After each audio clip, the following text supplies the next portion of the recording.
Everyone for joining. LP is already recording, so if anybody wanted to change their name or take their video off, you're more than welcome to. We do post these on YouTube. Everyone, this is our final week of reFOHcus for National Wellness Month, although it is no longer National Wellness Month because it's officially September, pumpkin spice latte season. For anyone else who's excited about that. We have Laura here and she's going to chat with us today. And just quickly, we want to thank Westward Whiskey for the support for this week. I'll hand it over to you. I'm going to go ahead and mute myself. Cool. So I'm just going to go ahead and share this presentation. Awesome. So I think we have almost the same crew as last week, which makes it super easy, but I'm going to go over everything anyway. So my name is Louise. I am a beverage professional. I'm also a licensed professional counselor. So that means I'm a mental health therapist. I am not currently practicing in the conventional sense, so I'm not seeing clients, even though I know we're recording this, but I'll just say it. I've been thinking about collecting a few clients throughout the week, in my spare time, starting to see people again. But mostly what I do is education, community education around mental health within the hospitality industry. Really examining sort of our organizational structures, how we work as a culture, what that means in cultural behavior, in the hopes to intervene and create and help people to create a culture that is more, it has more longevity and sustainability and resilience. So today we're talking about realistic goal setting. I'll also say, because I have to, even though I'm a licensed therapist, this is not therapy, this is psychoeducation. And this is, I would say within what I'm presenting today, this is more behavioral education. But if you have any feelings that come up, this should be quite gentle. But if you do have any feelings that come up, these are some resources for you. If you're thinking of finding a therapist, these are some resources. Psychology Today is a great directory to find somebody. Inclusive Therapist is especially awesome in terms of providing therapists that are inclusive and competent in terms of like in a multicultural sense. And Open Path Collective is really, really great too, to provide sliding scale for those who are not insured. Usually their rates go between like $30 and $50 or so. It's also great for couples therapy. I'm kind of like diverging, but like great for couples therapy since insurance often doesn't cover couples therapy. You can find a therapist for that. The health of your relationship is the health of you. It's gonna say that. Cool, so let's go ahead and get in. I repeated these slides from the last presentation just to sort of review, just a reminder that emotional intelligence is encapsulated by like essentially 5 pieces: self-awareness, empathy, motivation, self-regulation, and social skills. These are all integral when we start talking about behavioral goal setting and how you create goals and how you reward yourself through those goals. Understanding who you are. Empathy, certainly this is where empathy is really great towards yourself, like sort of that self-understanding and self-forgiveness when maybe you might backslide a little bit towards the goals that you're trying to achieve. Taking a step and being like, whoa, if I'm backsliding, would I get down on myself or get down on a friend the way I'm getting down on myself right now, right? So that's a thing. Motivation, what motivates us to succeed. Self-regulation, that's our discipline piece, right? As we move towards creating goals. And social skills, understanding how our social realm around us impacts how we behave.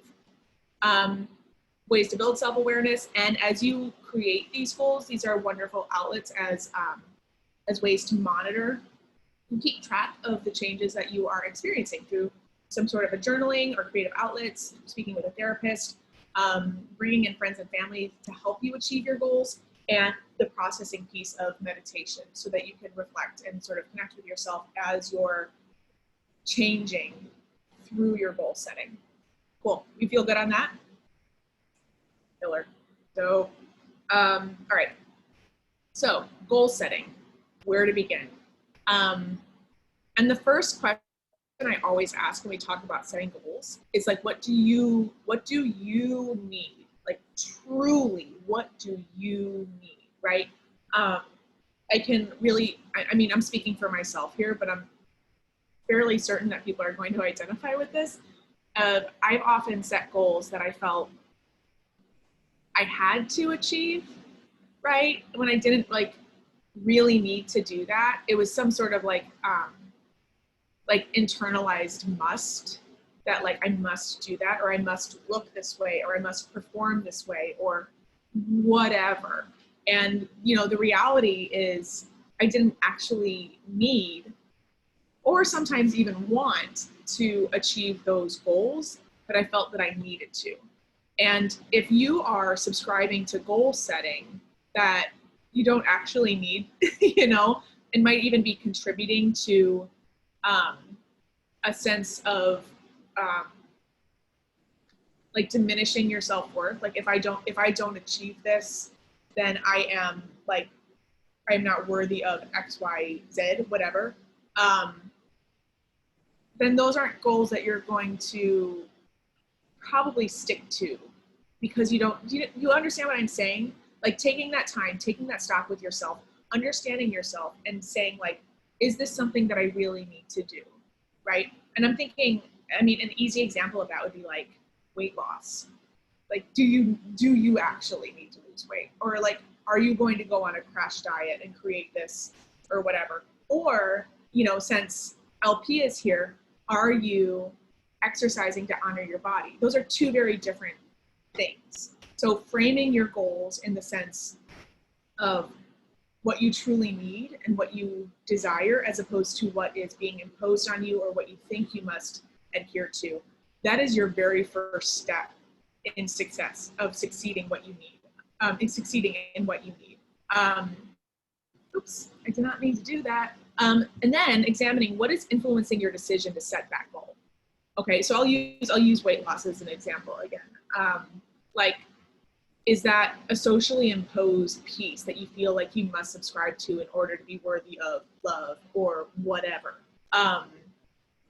Examining that is an important element of setting your goals, because that might not be the right goal, the goal that you need to set. Like the weight loss might not be the goal you need to set. The goal you need to set might be, I want to take steps every day to love my body more, right? And then you can start building towards that. And that's how you can start succeeding. You can connect with yourself and growing as an individual and, you know, whatever. Because when we set these goals, essentially at the end of the day, it is always, always, always going to be about growth. Asking yourself, what does your life look like after you've achieved the goal? So I will often see people say like, you know, I want to do this thing, but they don't think beyond once they achieve that. And the result is you achieve it. And then let's say like, I don't know, I want to quit smoking for 30 days, right? That's a really solid goal to set, but you have to keep in mind that after that 30 days, it's not like you backslide back into smoking cigarettes, you know, or I want to quit drinking. Here's a good example. I want to quit drinking for 30 days. My goal is to quit drinking for 30 days. But what does that look like after those 30 days? Does that mean you go back into the same habits that you've had? Or does that mean you start to restructure your relationship with alcohol? What happens next? What is the end goal? Like not the end goal even, but what does that look from a sustainable standpoint? Also, what will your life look like when pursuing that goal, right? So is that something, is the goal that you are trying to achieve, does it fit safely within your life? Is it something that you can actually fit into your life without totally uprooting so many mechanisms that you get lost in yourself, get lost in this goal? Do you understand? I mean, I should probably elaborate a little bit further on that, of like, when we set goals and put them into our lives that do not fit like nicely into our lives, it's going to be less likely that we adhere to the processes that it takes to achieve the goals that we're setting, because we are uprooting so many systems in our lives that are like essential to how we operate on a day-to-day. right? So like if I want to, let's say I want to start running, like I want to run 15 miles a week, but I haven't been running at all, right? Like what are all these things that have to change in order to get to that 15 miles a week? I probably have to wake up earlier. I have to change how I eat. I have to change my schedule. I need to find time to take like Epsom salt baths. I have to get shoes. I have to get workout gear. I have to get all of this stuff. And that's a lot to take on to achieve that kind of goal. So being realistic about like, maybe I run a mile 3 times a week, you know, and that's a less of a time commitment. It's not as hard on your body. And you can easier fit it in, and you're going to more likely be like, I'll just do a mile instead of like my 6 miles a day or whatever that looks like. Just checking in. Is this all making sense?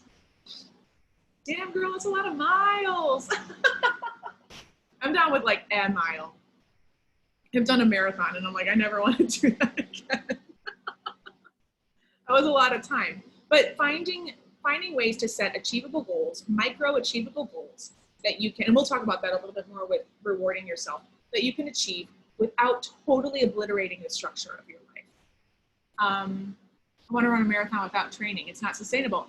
For real though, like, and a marathon's a really great example. Like, and I guess, well, I'm going to get to that in a momento.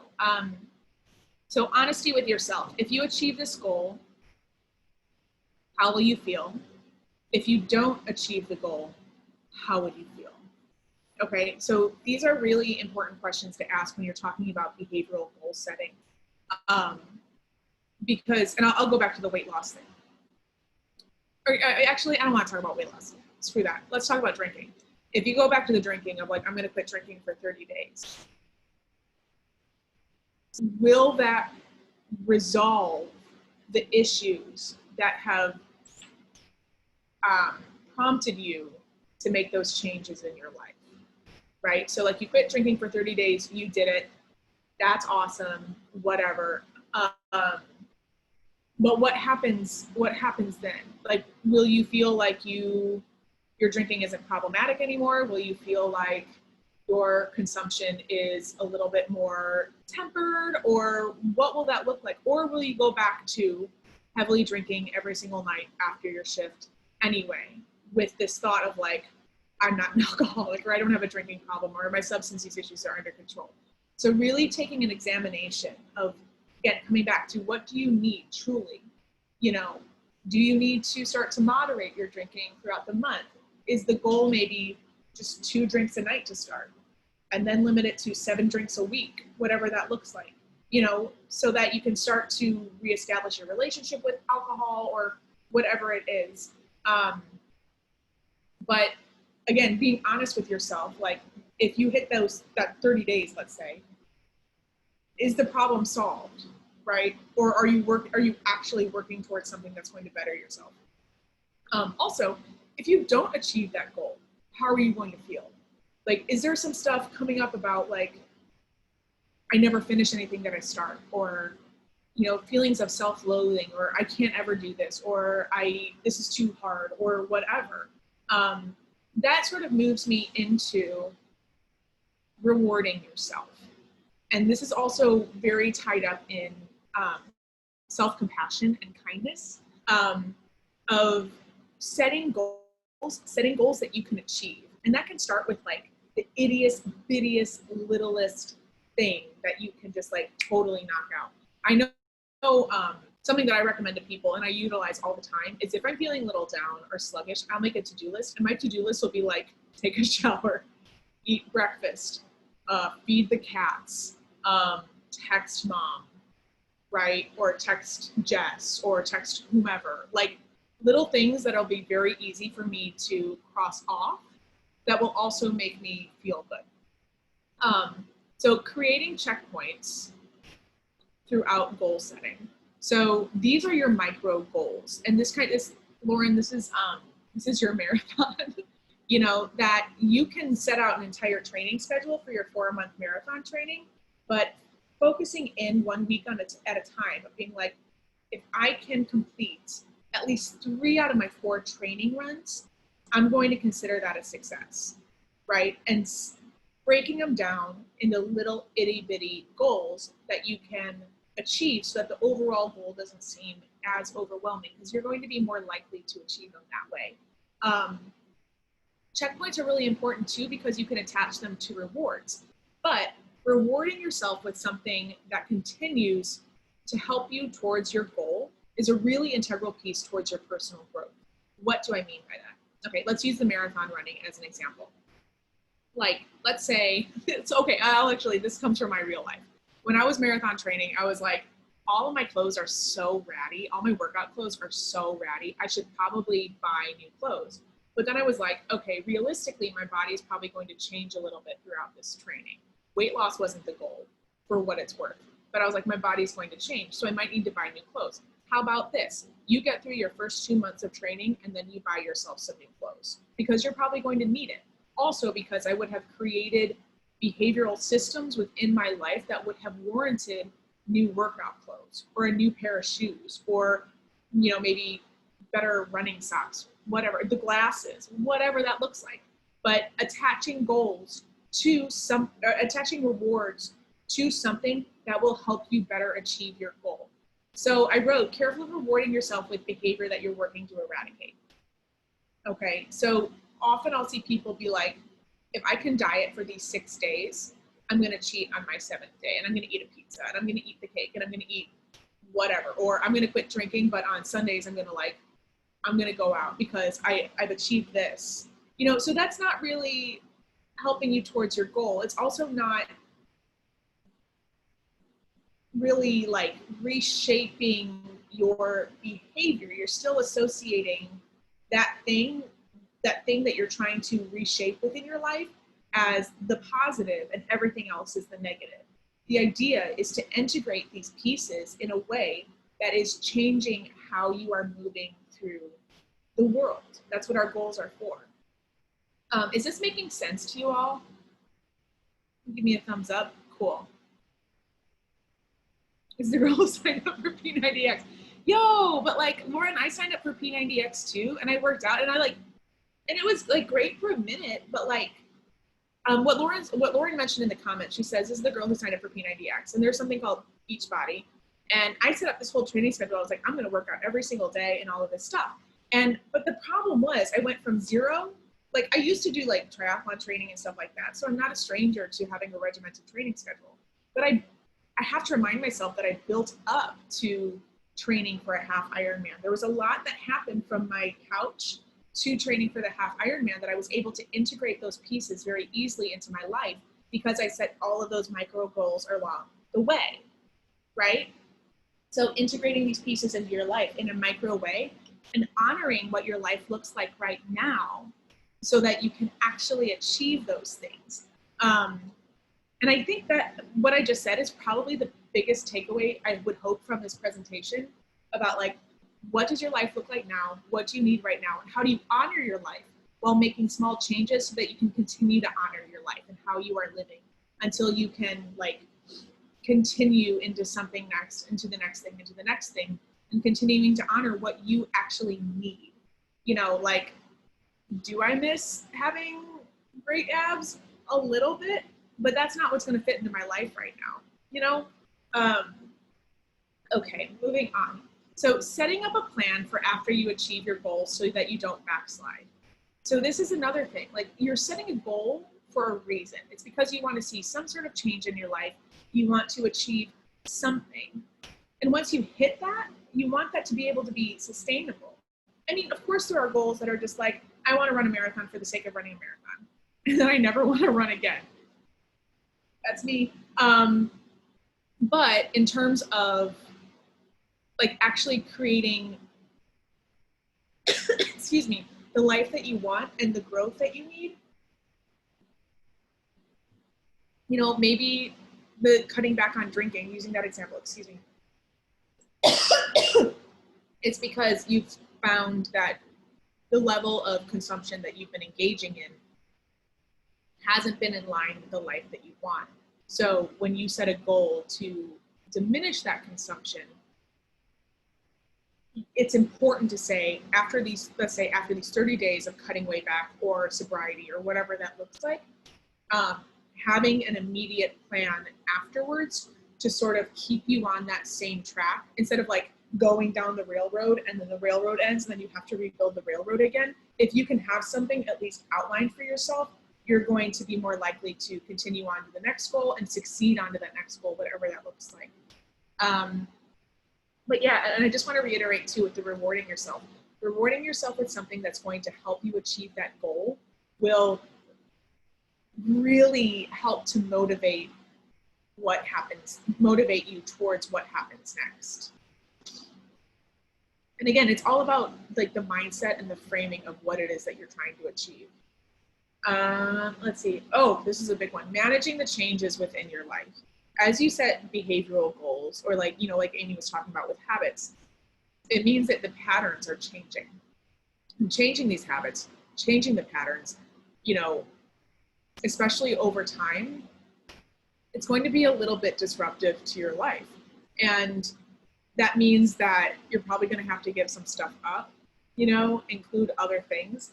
But asking yourself, how will your patterns change throughout your life, throughout your day-to-day? You know, something like, let's say you're marathon training, whatever, you're just exercising, let's say.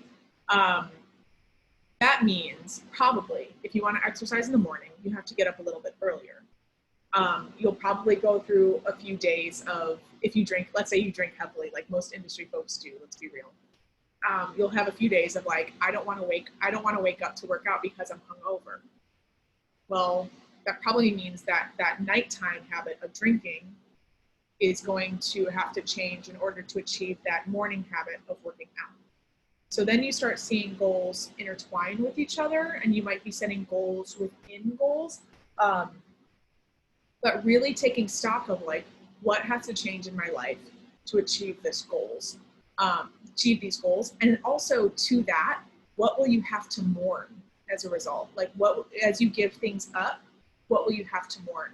How will this change impact your relationships? You know, as we create different behavioral patterns within our lives, our behavioral patterns are very tightly intertwined with our relationships because our patterns are linking up with other people's patterns and our relationships and what connects us and everything. And especially in behavior like, let's say, exercise or eating or drinking, what these things look like, how does that impact your social relationships with other people? You know, are there people who you only connect through the problematic behavior that you're trying to eradicate?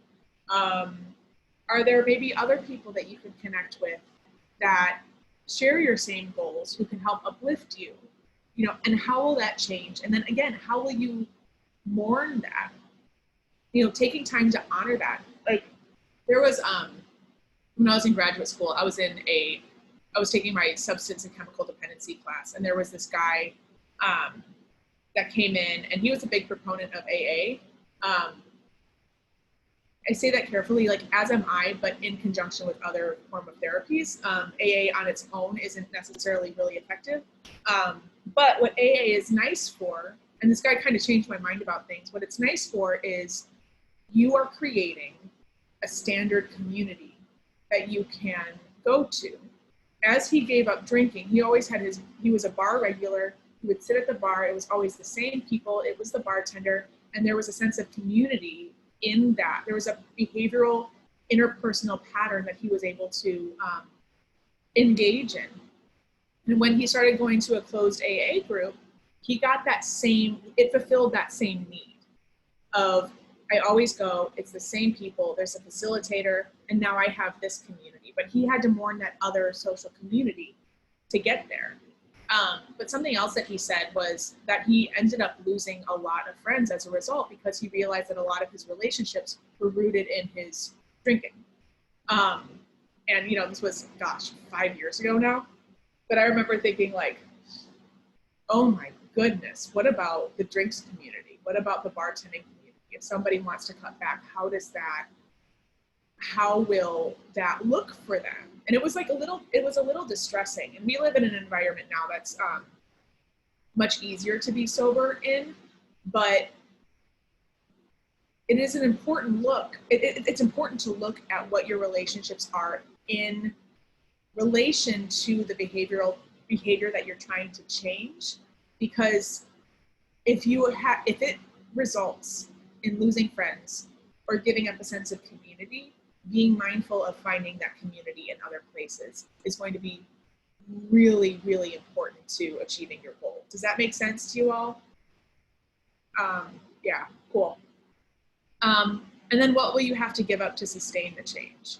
You know, and those are like some of the heavier pieces about goal setting. But if you set a goal that you truly want to achieve because you need it, because you actually need it, these are the questions that are important to ask yourself so that you can achieve these goals. That, my friends, is all I have for you. How are you feeling? Do you have any questions for me with that? Has that like sort of prompted new ways of thinking about goals and habits?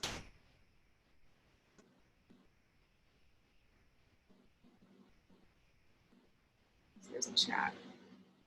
Oh yeah, Lauren, of course. Was this helpful, I hope? Yeah, I like the part about thinking like how will you feel if you do and how will you feel if you don't. Like that was definitely a helpful kind of new perspective to take a look at everything from. Yeah. And I mean, you see all these things on the internet about like, like I guess, I don't know if that would be considered a meme, but like the little iceberg top coming in that's like achievement, and then underneath it's like practice, this, that, this, that, this, that, this. But I think something that we miss out on are the emotional pieces of goal setting and what it feels like and what we lose as we gain something new. Because, I mean, there's always going to be like, there's always going to be something happening. Like it's when we talk about like coping skills, you're always going to be coping in some way. There's always going to be a coping mechanism that comes in. It's just a matter of if it's helpful or if it's not helpful. And if you remove a coping mechanism, something else is going to swoop in automatically. It's really like, what are we actually controlling in that? And the same thing is within goal setting. And again, like goal setting can really look like anything. It can be like a physical change. It can be a behavioral change. It can be, how you change your coping mechanisms even. Like it's, this applies to all sorts of behavioral goal setting. All of it. So yeah, that's all I got. It's okay. I had to help with homework. Well, cool. Did you all have any questions for me? Otherwise, happy Wednesday. Oh yeah, happy to. This was a fun presentation to put together, for sure. Cool. Then I'll hand it back over to Lauren and Alex. Thanks, Laura. You're amazing. No, that was great. Thank you for coming on this week and doing all the wonderful things for us. And, I think there's something that's really amazing about just being able to put words or phrases to action. And that always puts things into perspective. So I appreciate you. I'm really thankful for Whiskey for sponsoring this week. Their swag is outrageous, so please check it out. For attending, y'all are all eligible for the lovely prizes, but we thank you for being a part of this. Awesome. All right. Yeah. Well, that's all I got. I think my internet is pretty crappy, so I think I'm going to sign off now. All right. I hope to see you all on Friday. On Friday. Yeah.